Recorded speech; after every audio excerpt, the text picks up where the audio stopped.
hello' everyone আৰু এই মোৰ অৱস্থা পোৱালি শুই আছিলে খোৱাৰ পৰা সাৰ পালে কোচত লওঁতে আকৌ এবাৰ কোচতে হৈ পৰিলে এই অৱস্থা মাকবিলাকৰ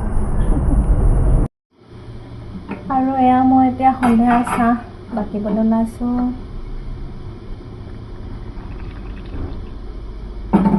এয়া হ'ল মোৰ চাহ ৰেডি আৰু এয়া চাওক ভাপত সিজোৱা পিঠা বেংগলীত কোৱা হয় ভাপা পিঠা লগত চাহ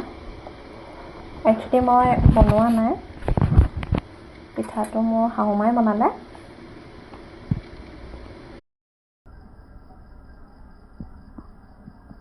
মোৰ চাহ ৰেডি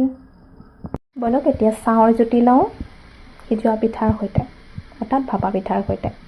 অ'কে আজিলৈ ৰাখিছোঁ বাই